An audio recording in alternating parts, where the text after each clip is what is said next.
Bismillahirrahmanirrahim. Alhamdulillahi wa kafa. Hasbiyallahu liman da'a.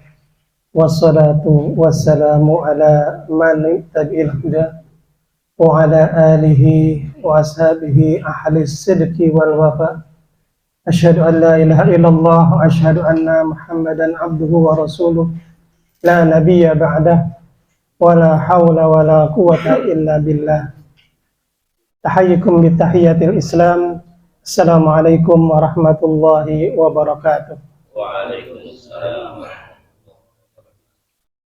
Alhamdulillah, segala puji kita panjatkan kepada Ilahi Rabbi Allah Subhanahu wa taala yang telah melimpahkan kepada kita nikmat iman, nikmat Islam, nikmat silaturahim. Alhamdulillah, hari ini saya mendapat kehormatan ini ya untuk berbicara di depan bapak-bapak sekalian dalam upaya memberikan sedikit ya pencerahan ya yang terkait dengan pola hidup sehat. Semoga apa yang sedikit kita bahas pada siang hari ini bisa menambah pengetahuan ya buat kita semua. Salawat dan salam semoga tercurah kepada junjungan kita Nabi besar Muhammad sallallahu alaihi wasallam, satu-satunya manusia paripurna yang patut dijadikan teladan buat kita. Bapak-bapak sekalian, hari ini kita akan membahas satu tema yang kata Ustadz Syarif tadi agak sedikit berbeda ya, karena kita akan membahas tentang bagaimana kita bisa menjalani kehidupan ini dengan sehat. Ya, sehat di sini sehat yang keseluruhan, Bapak ya. Kesehatan lahir dan batin.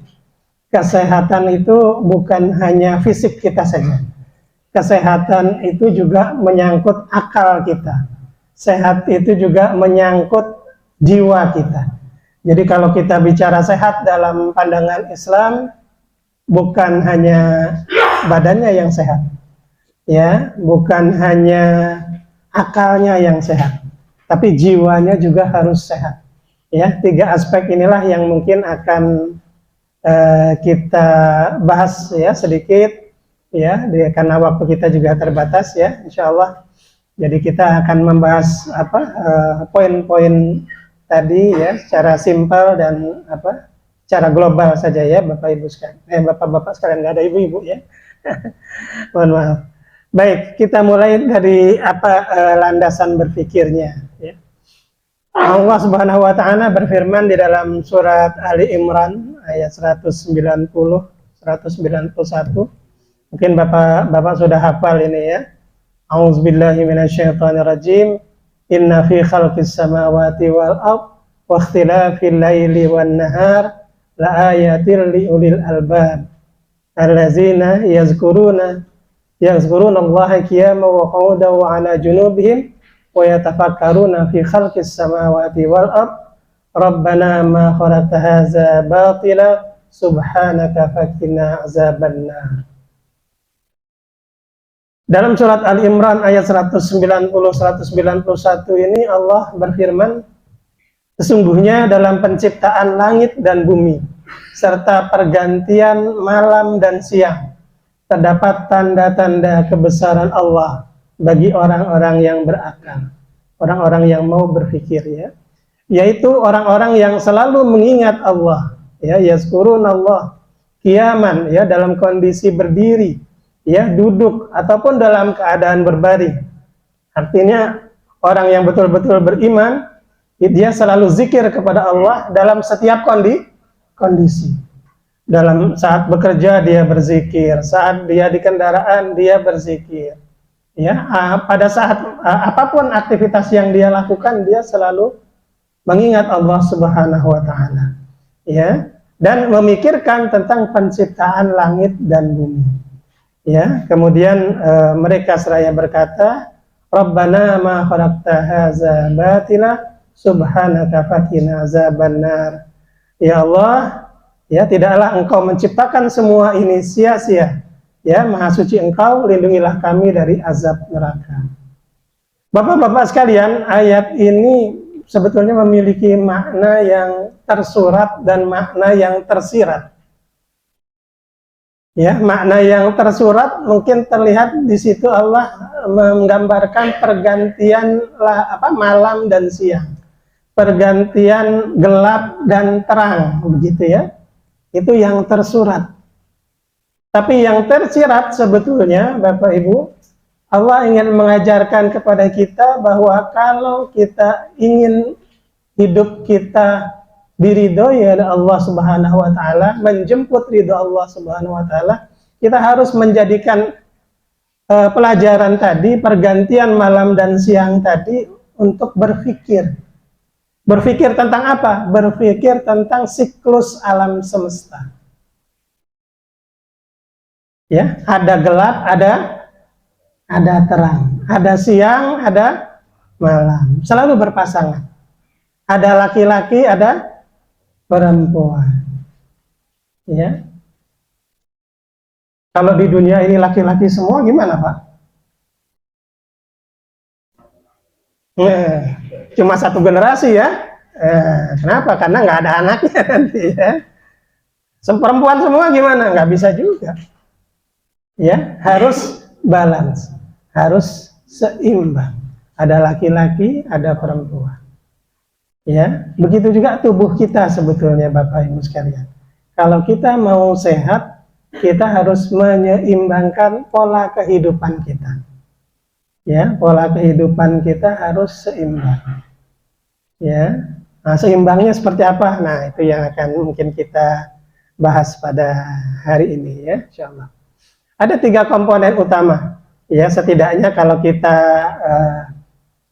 ambil intisari dari ayat tadi, bahwa komponen sehat itu atau komponen elemen tubuh kita itu setidaknya terdiri dari 3 aspek, yaitu jasad, ya jasadiah kita, jasmani kita, kemudian akal kita, ya otak, ya dan ruh kita, spiritual.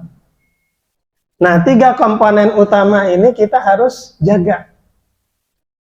Ya.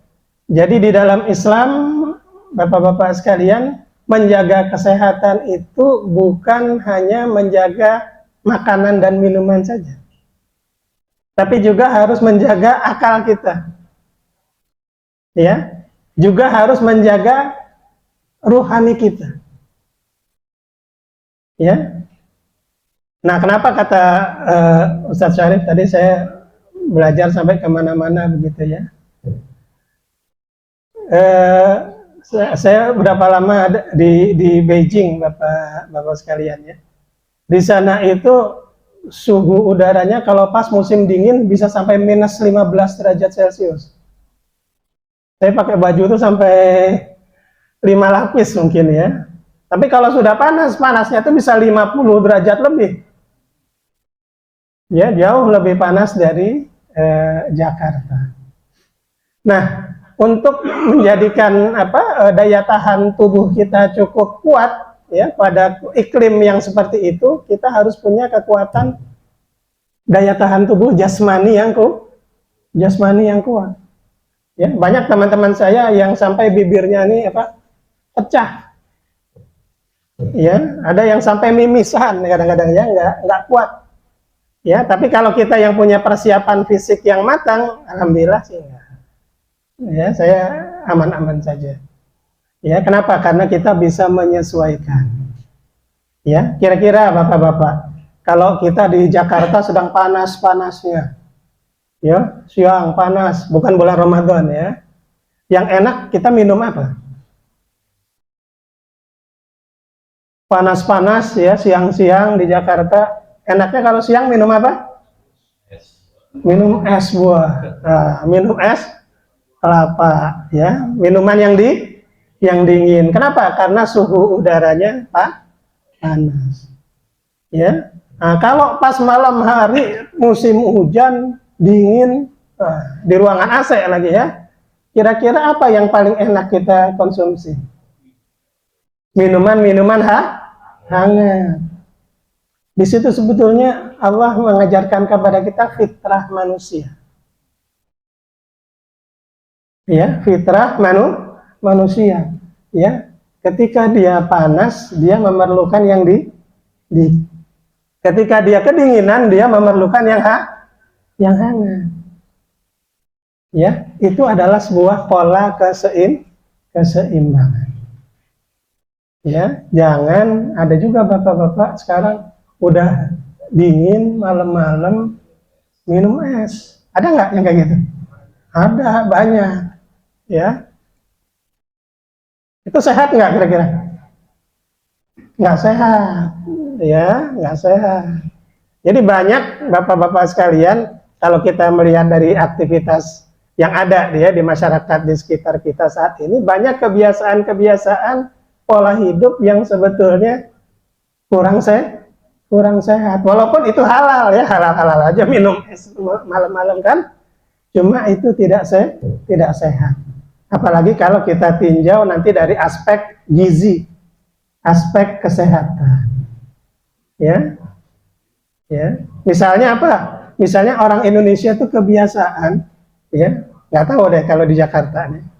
Ya. Kalau malam itu senangnya makan nasi goreng, betul nggak? Betul. Ya. Padahal nasi goreng itu tidak baik kalau dimakan malam. Ya, kenapa? Nasi goreng tidak baik kalau disantap malam. Karena dia pertama nasi sendiri glukosanya sudah tinggi.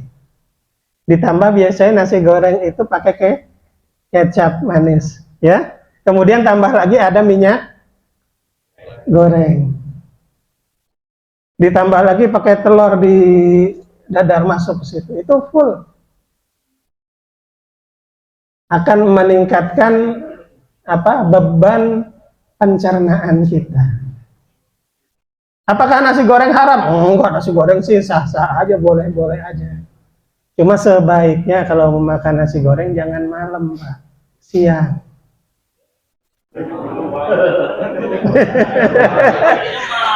Jarang yang jualan ya. Itu yang jadi masalah. Banyak kebiasaan di Indonesia ini yang kurang tepat. Ya. Banyak yang kurang tepat ya, yang seperti itu kadang-kadang kita jadi korban. Malam adanya nasi goreng ya, ya. Jadi itulah ya, yang sedikit-sedikit mungkin pola itu harus diperbaiki. Ya, kalau mau makan nasi goreng siang. Kenapa siang nggak apa-apa, Pak? Biasanya siang itu kita habis makan siang, misalnya kita masih banyak aktivitas. Kalau malam habis makan nasi goreng biasanya apa? Tidur. Ketika tidur, pencernaan kita itu istirahat. Nasi goreng yang tadi kita makan itu tidak tercerna dengan baik. Begitu ya. Itu salah satu contoh. Kemudian akal kita juga harus sehat. Akal kita harus sehat itu dalam artian apa? Kita selalu harus berpikir positif. Ya. Akal kita harus sehat, selalu berpikir positif, jangan negatif, jangan bersuudzon, jangan berburuk sangka, ya, selalu berprasangka baik pada orang, ya. Kemudian rohani kita juga harus sehat. Rohani kita yang harus sehat dalam artian apa? Kita takut pada Allah, bertakwa kepada Allah dengan sebenar-benarnya takwa. Artinya kalau kita ingat makanan dan minuman yang tadi kita makan, kalau kita bicara ruh, kita harus berpikir, apakah memberi makanan dan minuman itu kita dapatkan uangnya dari yang halal atau bukan? Makanannya mungkin halal, tapi kita uangnya dari korupsi misalnya. Ya, dari yang tidak halal. Berarti makanannya seperti apa jadinya? Ya, makanan dan minuman yang kita asup jadi tidak barokah. ya dia halal, tapi jahinya tidak barokah karena uang untuk membelinya itu tidak apa? Tidak diberkahi oleh Allah Subhanahu wa taala. Nah, di sini yang tadi saya katakan ya, makan itu harus seimbang. Ya. Kemudian makan seimbang itu dalam kacamata Islam harus pertama halal dan thayyib. Ya, halal kalau tidak thayyib kurang ya, harus halal, thayyib dan tidak berlebihan. Ya, itu hikmah puasa Ramadan yang kemarin kita jalani ya. Ramadan itu melatih kita mengendalikan diri. Ya, salah satu hikmahnya adalah mengendalikan supaya ketika kita makan, minum tidak berlebihan. Ya, itu kalau hikmah puasanya tepat, kita dapat ya hikmah seperti itu. Ya, tapi kalau tidak tepat, salah lagi tuh. Biasanya kalau pas buka puasa makannya jor-joran begitu ya. Pas puasa dikendalikan, pas buka puasa, waduh, makannya 2 piring. Nah, itu juga tidak baik.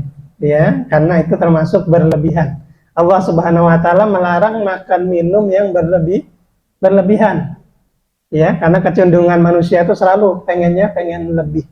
Ya. Jadi Rasulullah SAW mengajarkan kepada kita, ya, makanlah kamu sampai sebelum kenyang. Jadi jangan sampai kenyang banget begitu ya. Supaya apa? Supaya ada masih ruangan di perut kita itu untuk udara dan air. Ya.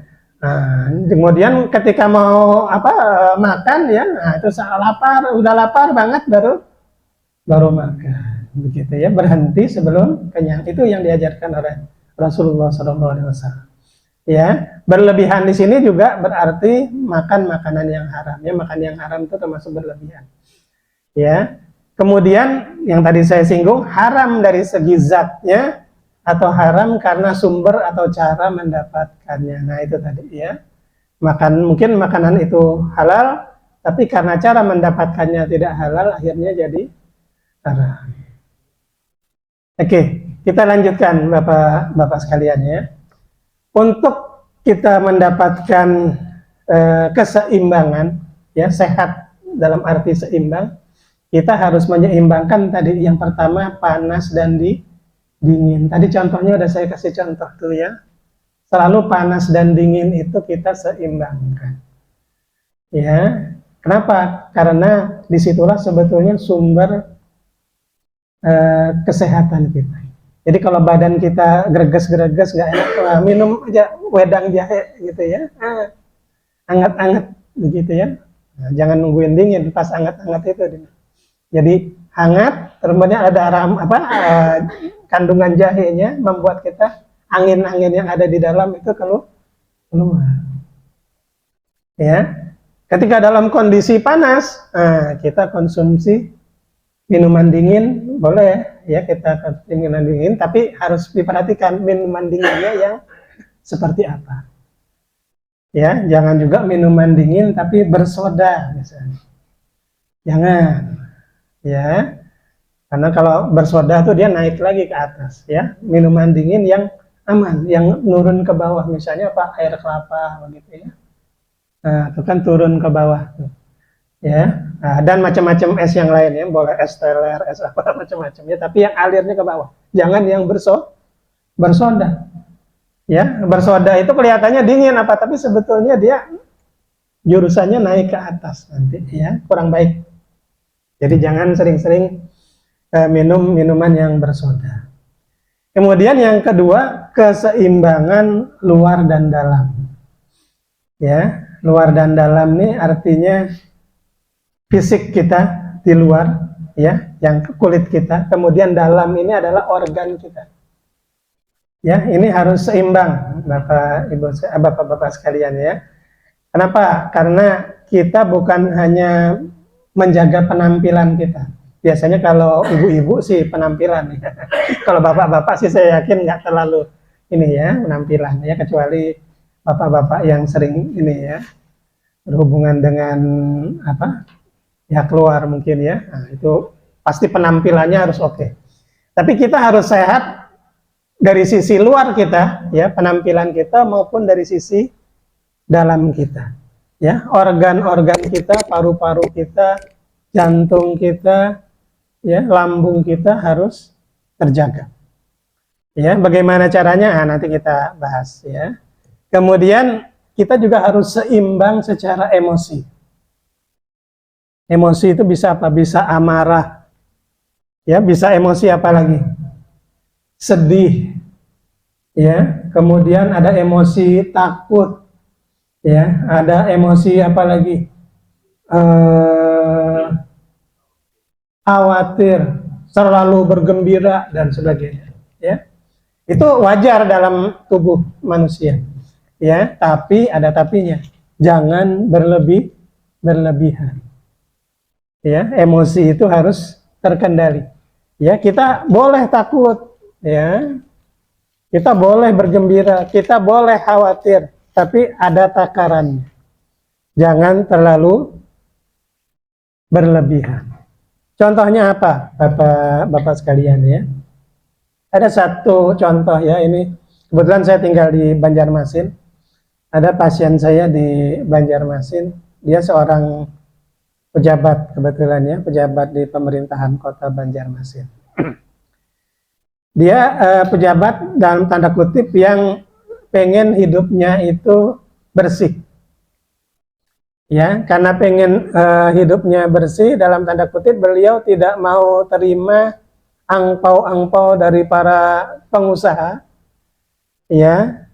Biasa, ya, kalau pejabat itu biasanya pengusaha-pengusaha sering pengennya memberi angpau supaya dapat proyek, begitu, ya, biasanya seperti itu. Nah, pasien saya itu bingung, kenapa? Karena dia termasuk pejabat yang punya kewenangan menandatangani satu proyek itu untuk siapa, untuk si A, si B, begitu, ya. Sementara dia sendiri tidak mau menerima uang-uang yang haram dalam tanda kutip. Ya, apa yang terjadi? Karena dia tidak mau menandatangani itu dan dia berlama-lama dalam kegalauan, ya, kebingungan dalam tanda kutip. Ya, kenapa? Karena dia, kalau dia nggak tanda tangan, proyeknya nggak berjalan-jalan, kan? Ya, kalau dia tanda tangan, dia tidak sesuai dengan hati nuraninya. Ya, akhirnya apa yang terjadi? Beliau itu akhirnya mengalami sakit empedu atau peradangan empedu. Ya, radang empedu. Kenapa radang empedu itu terjadi? Karena karakter empedu itu, Bapak sekalian, itu terkait dengan sifat ragu-ragu tadi. Ya, jadi orang yang galau, orang yang ragu-ragu, ya, berlama-lama dalam ketidakpastian, tidak bisa segera mengambil keputusan, itu yang akan terserang adalah empedunya. Nah, begitu, ya. Jadi kalau ada orang radang empedu, biasanya penyebabnya itu. Ya, dan banyak yang lain kaitannya sebetulnya ke masalah-masalah emosional seperti itu. Ya, banyak artis-artis misalnya, ya, dalam tanda kutip meninggal misalnya pada saat sedang olahraga. Ya, kenapa? Pada saat olahraga dia bergembira, senang, ya, loncat-loncatan dan sebagainya, ya. Nah, terlalu bergembira itu akan menyerang jantung. Akhirnya jantungnya berhenti, meninggal dia. Ya. Nah, begitulah, ya. Jadi emosi ini harus dijaga.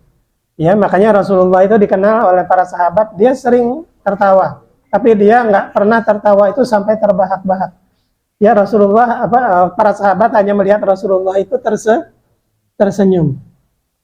Para sahabat juga nggak pernah melihat Rasulullah itu sampai marah. Ya, tapi para sahabat paling melihat ketika Rasulullah mau marah itu wajahnya merah, gitu, ya. Nah, begitu. Jadi betapa Rasulullah itu mengontrol emosinya, ya, mengontrol emosi. Begitu juga kalau kita sedih, kita harus terkendali, ya, karena banyak orang-orang sakit karena faktor seperti itu. Baik, Insya Allah bisa dipahami ya Bapak-Bapak. Mohon maaf kalau bahasanya terlalu tinggi nih. Enggak bisa dipahami ya Bapak-Bapak ya, insya Allah. Kemudian yang keempat, keseimbangan antara gerak dan diam. Kita harus seimbang nih. Ada orang yang bergerak terus, istirahatnya kurang. Ya, sementara ada orang yang tidur terus ya, tidak beraktivitas, itu berarti juga tidak sehat.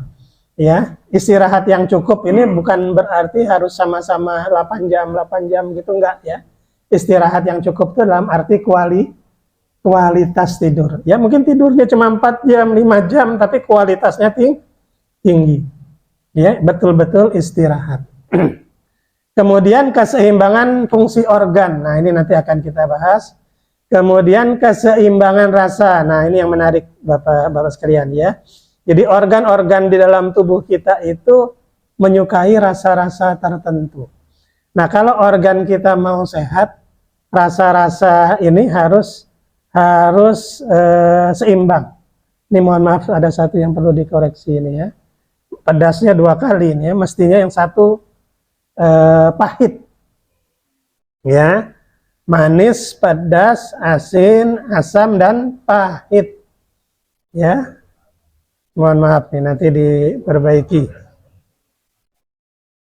Ini bisa keluar sebentar, biar saya perbaiki. Ini pahit.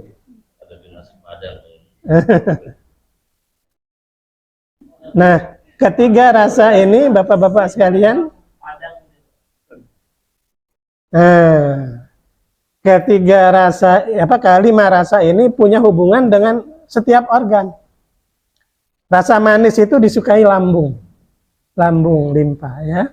Rasa pedas itu disukai paru-paru. Rasa asin itu disukai ginjal. Ya, rasa asam itu disukai lever.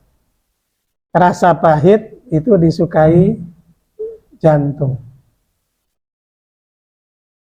Ya. Jadi kalau bapak-bapak yang sudah punya istri, mohon maaf, ya coba deh ketika mau berhubungan suami istri, ya 1 jam sebelumnya ambil sedikit garam di jari aja gitu ya, taruh di lidah, ya. 1 jam kemudian atau 2 jam kemudian baru hubungan suami istri. Coba rasakan perbedaannya dengan kalau tidak meletakkan garam.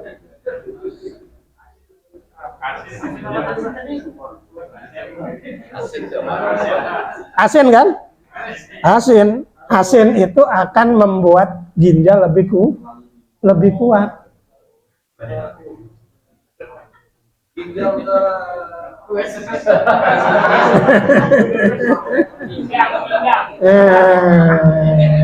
Ya, asin itu akan membuat ginjal kita lebih. Tapi bukan kita nyair sop atau apa dikasih garam banyak, bukan.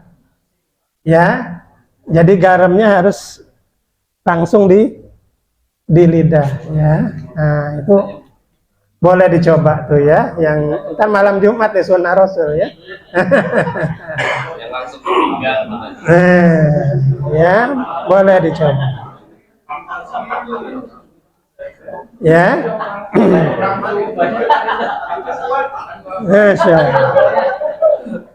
Jangan banyak-banyak, ntar darah tinggi ya. Ini aja, ditempel ini gitu. Jangan sesendok. Ditempel di jari aja gitu ya.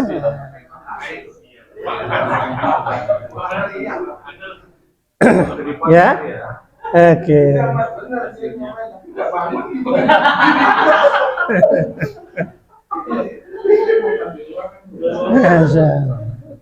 Oke, biar nggak ngantuk ya bapak-bapak. Kemudian pedas ya. Kalau yang suka batuk-batuk ya, yang sering atau sedang mengalami batuk-batuk atau paru-paru nyesek atau asma, coba aja makan yang agak pedas. Ya, itu akan membuat paru-paru kita lebih sehat. Ya, jadi ini sebetulnya bukan hanya teori, jadi itu istilahnya teraplikasi di kehidupan sehari-hari. Ada salah satu guru saya ya, sekarang masih hidup ya, tinggalnya di Cipete ya, Jakarta Selatan. Beliau itu salah satu dari 2 master akupuntur yang diakui oleh Indonesia, oleh negara Indonesia ya. Beliau itu sudah lebih 10 tahun yang lalu atau 15 tahun yang lalu mungkin waktu saya belajar ke beliau, itu sudah divonis kanker paru-paru stadium 4. Kanker paru-paru stadium 4 itu kira-kira kayak apa ya? Biasanya banyak yang bilang kalau udah kanker paru-paru stadium 4, wah itu udah tinggal nunggu panggilan. Ya nunggu panggilan juga sih sampai sekarang ya. Ya. Tapi karena beliau seorang akupunturis ya, guru saya, dan beliau ahli pengobatan dan dia bisa meracik obat sendiri dan sebagainya. Dia mengutamakan apa? Bagaimana untuk menguatkan paru-parunya ya, dari apa, menghadapi penyakit kanker. Dia nggak mau dikemo, ya nggak mau dikemo. Tapi dia banyakin makan cabai. Jadi kalau saya datang ke rumah beliau ya di Cipete sana, kalau orang lah makan nasi pakai sambal. Kalau ke rumah beliau makan sambal pakai nasi. Bedanya apa kira-kira? Banyakan sambalnya daripada nasinya. Ya, apakah nggak mencret-mencret? Enggak, ya karena beliau ahli pengobatan tahu caranya. Sebelum makan sambal yang banyak, dia minum dulu minyak zaitun 2 sendok.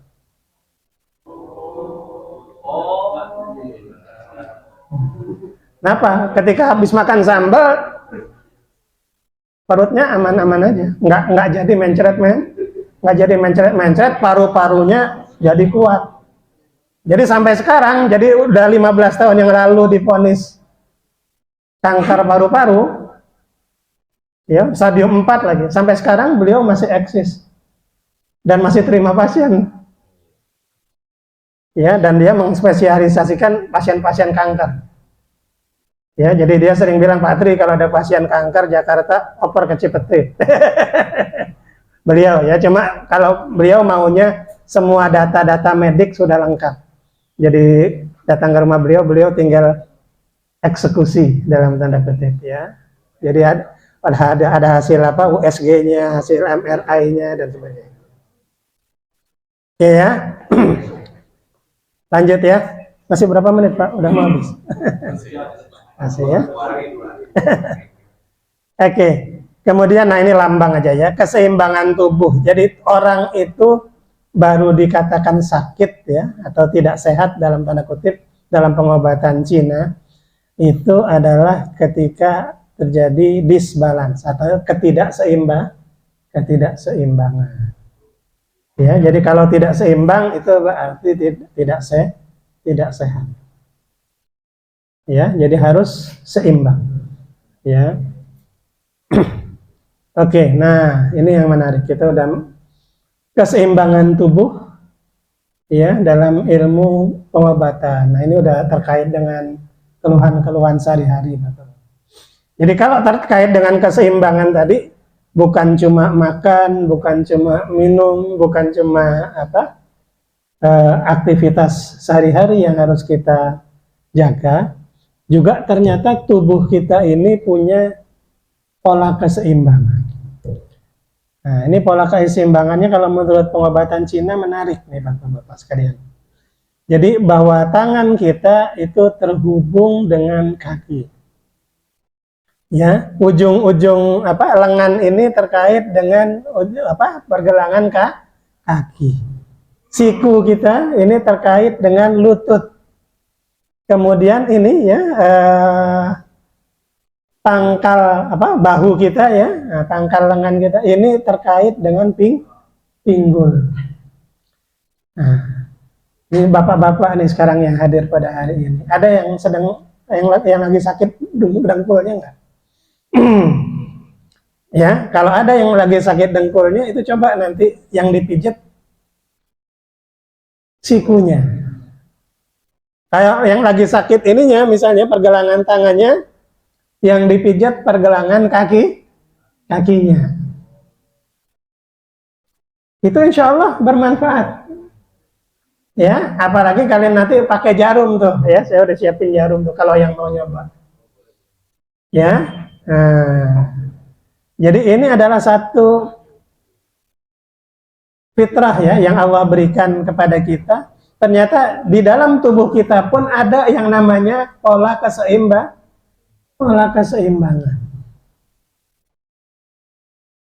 Ya, jadi yang sakitnya lutut bisa nanti yang sakitnya lutut kiri yang dipijat lutut kanan. Bisa seperti itu. Ya, tergantung nanti sakit nyerinya itu seperti apa. Ya, caranya gimana nyarinya kan nggak sembarang tusuk, nggak sembarang pijat ya. Nah, caranya adalah ketika ada orang yang lututnya sakit, cari titik di siku orang itu, mana titik yang ketika dipijat sakit. Ya, kalau ketemu titik yang dipijat sakit, nah udah di situ aja ditekan yang keras. Ya, atau di situ dilakukan penjaruman ya. Kalau tepat ya, itu nanti nyeri di lututnya akan hilang. Ya, ini satu hal yang unik sebetulnya. Ya, sama sebetulnya Bapak-bapak sekalian kalau nanti kita berbicara keseimbangan organ, nanti sebetulnya hampir mirip ya seperti itu. Ya. Kalau ada yang sedang sakit-sakit ini boleh nanti ya di akhir sesi kita demonstrasikan. Nah, kemudian ada korespondensi yang lain nih, ini yang menarik. Bahwa lutut kita itu selain dengan siku, dia berhubungan juga dengan pusar kita.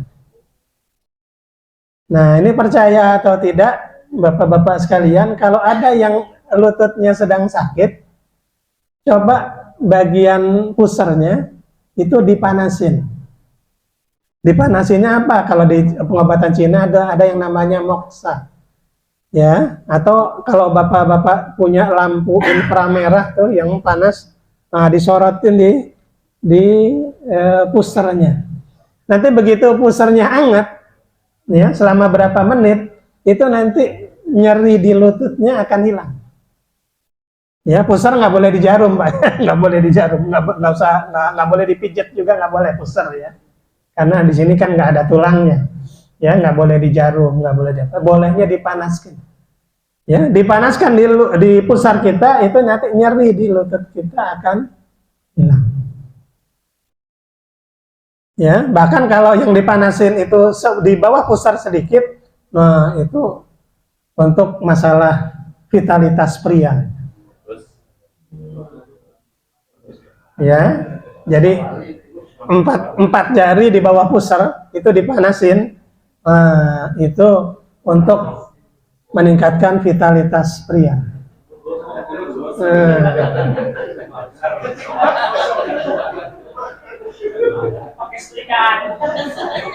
Ini betul, Pak. Jadi rahasia ini sebenarnya rahasia kaisar Cina.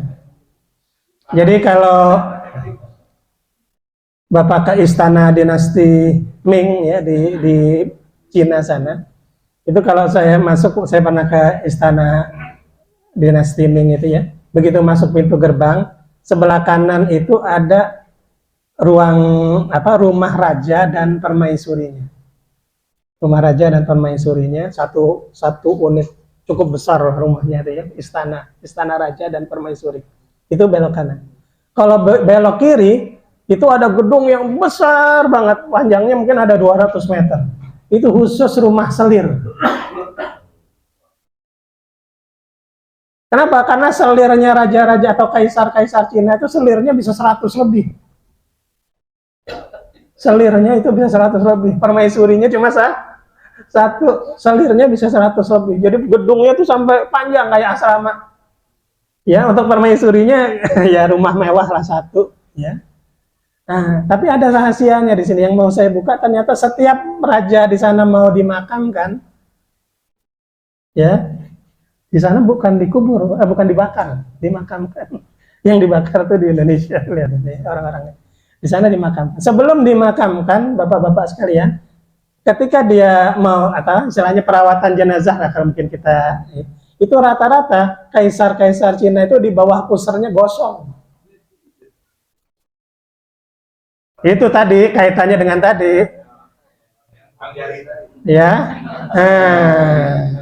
Kenapa? Karena selirnya aja 100.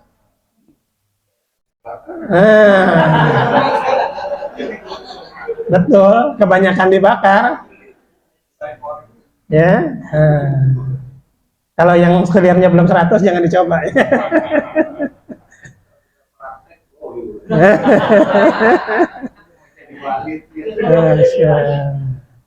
Ya, jadi ini satu pola yang menarik ya. Kemudian ini ada juga yang lain ya. Jadi puser itu kaitannya juga ke pergelangan tangan. Jadi pola keseimbangan ini sebenarnya luar biasa.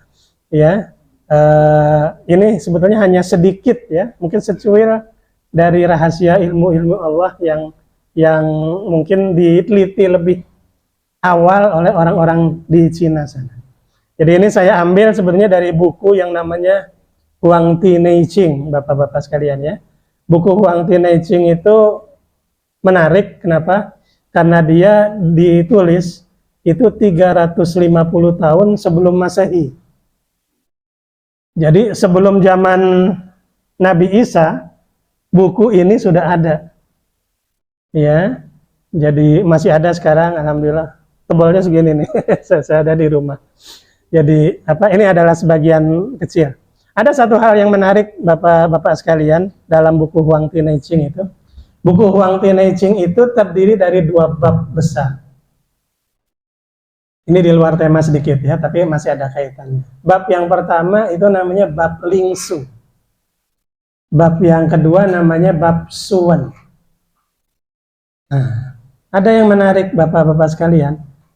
Ilmu-ilmu terapi yang banyak ada di Indonesia itu, ada yang namanya akupuntur, ada yang namanya tok punggung, ada yang namanya ilmu meramu obat ya, meracik obat, ilmu macam-macam ya, ilmu terapi itu adanya di dalam bab yang kedua, bab Suwen.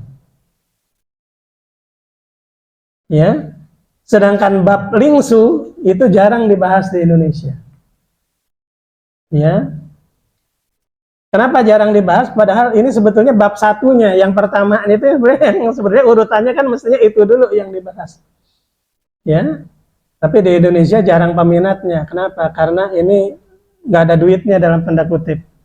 Ya, kalau bab terapi kan banyak ntar orang yang terapi menghasilkan uang. Begitu orang Indonesia maunya yang praktis-praktis. Padahal Lingsu itu yang penting. Antara lain apa? Lingsu itu tadi membahas yang tadi.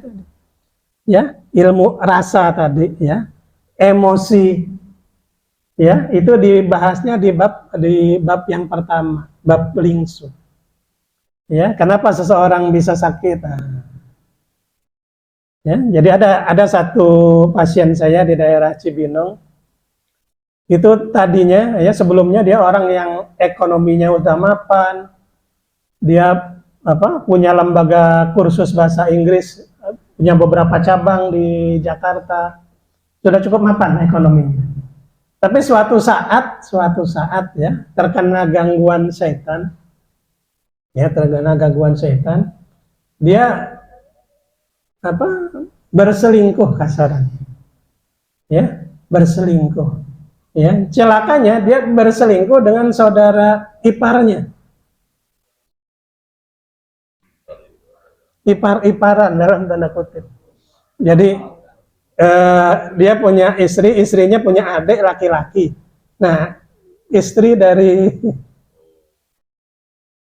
paham nggak ya? Jadi dia juga istrinya punya adik laki-laki, istrinya adiknya itu, ya terjadi perselingkuhan. Ya, nah, itu kan berarti udah satu tindakan yang haram kan?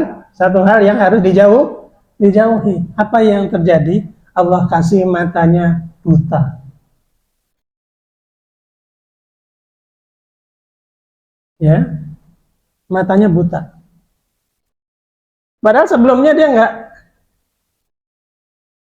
nggak punya keluhan mata, sehat-sehat saja. Kenapa Allah memberi peringatan seperti itu? Dia sebetulnya Allah ingin mengingatkan dia bahwa kecantikan atau apa itu hanya bisa dinikmati ketika matanya ada. Ketika matanya nggak bisa berfungsi, buat apa kecantikan? Kecantikan tidak ada tidak bisa dinikmati dalam tanda kutip karena matanya buta. Wah, sampai menangis-nangis ketika saya datang. Pak, itu gimana nih, mata saya nggak bisa melihat. Saya tembak langsung, gitu ya. Jadi sebelumnya beliau menutup diri, ya, menutup diri. Cuma kebetulan ada tetangga tempat beliau tinggal itu kawan saya, jadi saya dapat bocoran tuh ya, bahwa mereka dia berselingkuh. Saya bilang, oke, saya bantu, cuma ada syaratnya. Dia bilang, syaratnya apa? Syaratnya Bapak harus datang dulu ke istri Bapak dan terus terang ngaku ke istri Bapak, baru saya mau obatin. Gitu ya. Akhirnya betul tuh. Akhirnya dia ke tempat istri tuanya dalam tanda kutip, minta maaf dan sebagainya. Ya cukup panjang lah prosesnya ya. Kuliah akhirnya selesai. Saya obatin, alhamdulillah akhirnya matanya bisa melihat lah. Ya, tapi ya dengan perjanjian yang yang ini cukup panjang ya, karena itu saudara dekat. Ya, kalau enggak bisa nanti mereka dekat lagi ya, karena masih sering bertemu dalam tanda kutip. Oke ya, itu salah satu contoh saya. Jadi yang terkait dengan keseimbangan itu banyak ya, bukan hanya makanan, minuman, tapi juga aspek perilaku kita, ya, aspek perilaku kita, aspek kebiasaan kita. Ya, yang terakhir ini mungkin pola korespondensi ini bahwa ini ya, nyeri di lutut, nyeri di pinggang, ya, nyeri di pinggang, nyeri di bahu itu bisa juga sebenarnya terapinya di atas kepala, di ubun-ubun, betul ya. Titiknya di mana? Tinggal cari aja di sini, pencet-pencet, cari titik yang paling sakit. Kalau ketemu, nah disitulah dilakukan eksekusi. Pakai pijat biasa, oke. Ya, kalau mau lebih cepat pakai jarum. Ya, nah demikian. Ya. Kemudian, nah ini keseimbangan organ yang tadi saya singgung sedikit. Ya, keseimbangan organ, bahwa setiap organ itu ada hubungan saling mempengaruhi, saling mendukung, saling membatasi. Nah, setiap organ tuh harus saling seimbang. Karena sering bapak-bapak sekalian yang sering terjadi, kebetulan istri saya nih, istri saya itu sering mual ya. Orang menganggap kalau mual itu biasanya lambung. Ya. Nah, tidak semua orang yang mual itu merupakan disebabkan oleh masalah lambung, bapak-bapak sekalian. Bisa jadi seseorang itu mual karena masalah pada empedu. Ya, kenapa empedu? Nah, ya kita harus lihat dalam skema ini ya. Empedu itu adanya di atas itu ya, hati dan empedu itu ada di atas. Kalau empedu kita atau empedu pasien kita itu sedang mengalami gangguan, dia akan menekan lambung yang di bawah. Ya, lambung itu di bawah. Dia akan tertekan oleh empedu, kemudian orangnya akhirnya mual. Jadi orang yang mual itu belum tentu lambung. Ya, kita lihat tadi dari faktor emosinya, dia lagi banyak pikiran atau bagaimana. Kalau lagi banyak pikiran, galau dalam tanda kutip, bisa jadi itu empedu. Kalau dia masalahnya berbeda, ya, misalnya kalau anak-anak muda sekarang sedang kasmaran misalnya ya, nah, terus mual-mual, nah itu beda lagi tuh. Nah, ya, kalau sedang kasmaran terus mual-mual itu harus periksa ke ini tuh ya, tes pack. Ya, itu pola keseimbangannya. Nah, ini yang menarik. Ini yang tadi saya katakan ya, ada rasa ya. Ada rasa, setiap organ itu ada rasanya ya, asam, pahit, manis, pedas, asin itu ya, ada tuh ya di bagian rasa. Emosinya juga ada di situ ya. Jadi setiap organ itu harus saling bergantung, saling mempengaruhi ya. Ya, ini secara garis besar supaya apa bapak-bapak bisa setidaknya ada gambar. Ya, dari sisi bunyi juga ya, orang yang hati atau hati itu terkait dengan teriak ya, apa, ungkapan yang emosional. Ya, jantung itu tertawa, limpa itu bernyanyi, ya paru-paru itu menangis ya karena paru-paru itu sedih ya. Sedangkan ginjal rangan. Nah, ini menarik tuh ya. Biasanya kalau dalam hubungan suami istri yang sering terjadi itu. Betul nggak? Nah, tanya ibu-ibu ya. Ya, biasanya yang eksekusi bapak-bapak, yang mengerang ibu-ibu ya biasanya ya. Oke, ya ini sekilas ya tentang pola keseimbangan dalam apa Islam ya, insya Allah kaitannya dengan dunia holistik. Kesimpulannya adalah kalau kita ingin sehat, selalu hubungkan hati kita kepada Allah Subhanahu wa taala sebagai kontrol. Ya, kemudian keseimbangan itu adalah kunci dari kesehatan. Seimbang bukan berarti harus sama, tapi harus selaras ya, serta saling mendukung. Kemudian seimbang dapat dimaknai tidak berlebihan, walau pada perkara yang halal ya. Jadi walaupun halal ya, jangan berlebihan ya, jangan seperti kaisar Cina tadi ya, mentang-mentang halal selirnya sampai 100. Nah, makanya di Islam dibatasi 4 saja kalau mampu. Ya. Kemudian pola makan juga harus seimbang, pola aktivitas keseharian juga seimbang. Oke ya, jadi demikian mungkin sedikit pembahasan tentang hidup sehat dalam tinjauan Islam dan holistik. Semoga dapat menambah pengetahuan untuk bapak-bapak sekalian. Selanjutnya saya kembalikan ke Ustadz Syarif.